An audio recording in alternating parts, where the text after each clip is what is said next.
दोस्तों आज की इस वीडियो में मैं आपको दो ऐसे पॉइंट के बारे में बताऊंगा जिससे कि अगर आप इस वीडियो पे आए हो तो आपको जरूर किसी ना किसी तरह से आपको इस वीडियो के द्वारा आपको फायदा होने वाला है। तो दोस्तों आज की इस वीडियो में हम बात करने वाले हैं आखिर हमें लोन कब लेना चाहिए और आखिर हमें लोन क्यों लेना चाहिए। आज मैं आपको इस वीडियो में इन दोनों टॉपिक के बारे में मैंने बहुत सी रिसर्च किया। इस वीडियो में मैं आपको पूरी जानकारी दूंगा। तो वीडियो में आप नए आए तो चैनल को सब्सक्राइब एंड वीडियो को लाइक अभी मत करना। अगर वीडियो से अगर आपको लगे कि आपका कुछ हेल्प हुआ और अगर आपको इस तरह के वीडियोस देखना पसंद हो तभी जाकर के आप चैनल को सब्सक्राइब करना और अगर वीडियो अच्छा लगे तो वीडियो को अंत में लाइक भी कर देना। तो चलिए दोस्तों बिना किसी फालतू बात के हम इस वीडियो को स्टार्ट करते हैं। दोस्तों इस चीज को मैं आपको एक उदाहरण से आपको मैं बताता हूं आखिर लोन हमें कब लेना चाहिए। तो आपको बताना चाहूँगा कि अगर एक व्यक्ति इस टाइप का है कि बस वो पैसा तो लेते जा रहा है, अपने दुकान में इन्वेस्टमेंट करते ही जा रहा है और अगर वो बंदा डूबता ही चला जा रहा है या फिर उसके जो काम है अगर उस काम में अगर उसका कोई भी मतलब इम्प्रूवमेंट नहीं हो रहा है यानी कि किसी भी प्रकार का काम अगर बढ़ नहीं रहा हो, एक तो इस टाइप के लोग होते हैं और दूसरे वो लोग होते हैं जिन्होंने पैसा लगाया और उनका कारोबार बढ़ता ही जा रहा है जिसमें कि बहुत से लोग ऐसे होते हैं कि इन्वेस्टमेंट जो होता है यानी कि जो स्टार्ट में ही बहुत ज़्यादा इन्वेस्टमेंट कर देते हैं। मान लीजिए आपने एक गांव में एक कपड़े का दुकान खोला जिसमें कि सिर्फ और सिर्फ ब्लेजर और मतलब हाई क्वालिटी की चीज़ आप उसमें रख रहे हो। तो भैया सबसे पहली बात तो ये कि अगर आप सही जगह पर रख रहे हो या फिर नहीं, ये बहुत इंपॉर्टेंट होता है। अगर आप गाँव में लगा रहे हो तो वहाँ पर लोग क्या खरीदेंगे, वहाँ पर लोग नॉर्मल कपड़े खरीदने वाले हैं। अगर आप वहाँ पर ब्लेजर वगैरह आप बेचोगे तो वहाँ पर तो कुछ ज़्यादा खरीदने वाला नहीं है। उसमें भी हो सकता है कि शादी के सीजन में सिर्फ दूल्हा खरीदे भाई, क्योंकि मैं भी एक गाँव से हूँ, मुझे भी पता है कि यहाँ के लोग किस टाइप का मतलब गांव के लोगों का किस टाइप का व्यवहार होता है। आपको यहाँ पर जगह भी ध्यान रखना है प्लस कि आपको मैं आपको थोड़ा सा यहाँ पर भटक गया। आपको बताना चाहूँगा कि लोन हमें तब लेना चाहिए जब भी आपको लगने लगे कि लोगों को आपका जरूरत बढ़ने लगा यानी कि आपका सेल्स ज़्यादा बढ़ गया, आपका सामान ज़्यादा बिकने लगा और आप संभाल नहीं पा रहे हो या फिर आप किसी जगह मान लीजिए अगर आप कॉन्ट्रैक्ट के तौर पर अगर आप किसी टाइप का अगर आप काम करते हो और अगर आपके पास अगर हद से ज़्यादा अगर मान लीजिए रिक्वायरमेंट आ जाए कि मुझे इतना से ज़्यादा इससे ज़्यादा माल चाहिए, यानी कि मान लीजिए अगर आप एक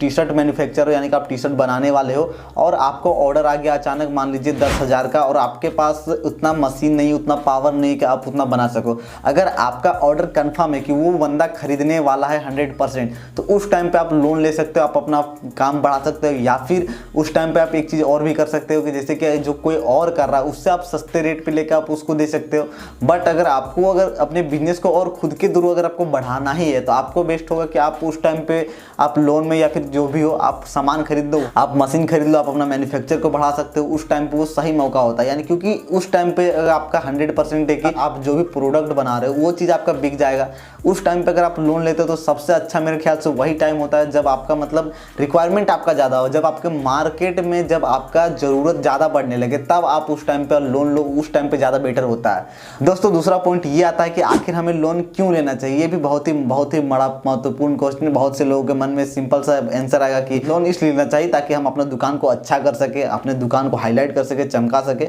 बट एक्चुअल में ये ज़्यादा इंपॉर्टेंट नहीं करता है। आपको मैं बताना चाहूँगा कि दुनिया में ना जाने कितने लोग हैं जो बैंक से लोन लेकर के ना जाने आज कहाँ से कहाँ पहुँच चुके हैं। हालांकि अगर तक आपने एक कहावत सुना होगी, अगर गरीब आदमी अगर लोन में अगर डूब जाता है तो गरीब आदमी मर जाता है और अगर अमीर आदमी अगर लोन अगर ले लेता है तो बैंक भैया लोग डूब जाता है। इसमें आप समझ सकते हो कि उन लोगों का कितना माइंडसेट चलता है भाई लोग। तो इसलिए आपको मैं बताना चाहूँगा कि इतना जानो कि अगर आप कैलकुलेटेड रिस्क लेते हो यानी कि आप जब भी लोन ले रहे हो तो आपको सबसे पहले ये चीज़ आपको ध्यान में रखना चाहिए कि आप जो लोन ले रहे हो आपके पास कम से कम इतना फैमिली के लिए आपको रखना चाहिए। सबसे पहला बात कि आपका फैमिली ना डूब जाए भैया कहीं आपके चक्कर में। तो उसका आपको सेफ्टी में ध्यान रखते हुए आपको एक कैलकुलेटेड रिस्क लेना है। ऐसा नहीं करना है कि बस आपको जुनून में आया कि अब तो मुझको भैया कुछ खोल देना है, बड़ा सा एक मॉल वगैरह खोल देना है। अब फटाक से सरकार को अपना ज़मीन का कागज पत्तर जो भी है मतलब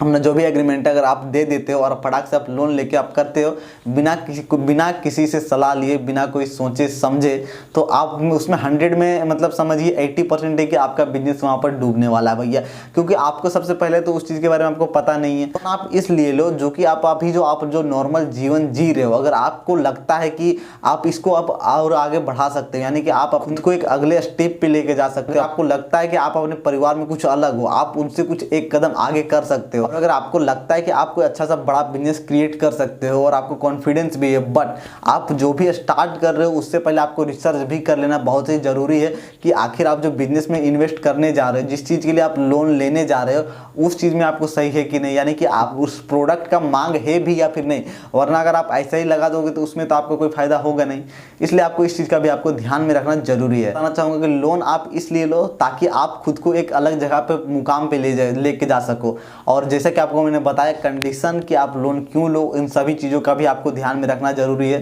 तो दोस्तों मैं आशा करता हूँ कि इस वीडियो से आपको काफ़ी हद तक हेल्प हुआ होगा। अगर आपको इस वीडियो से कुछ हेल्प हुआ हो तो चैनल को सब्सक्राइब एंड वीडियो को लाइक कर लेना। तो चलिए मैं मिलता हूँ फिर से एक नए वीडियो पर, तब तक के लिए जय हिंद।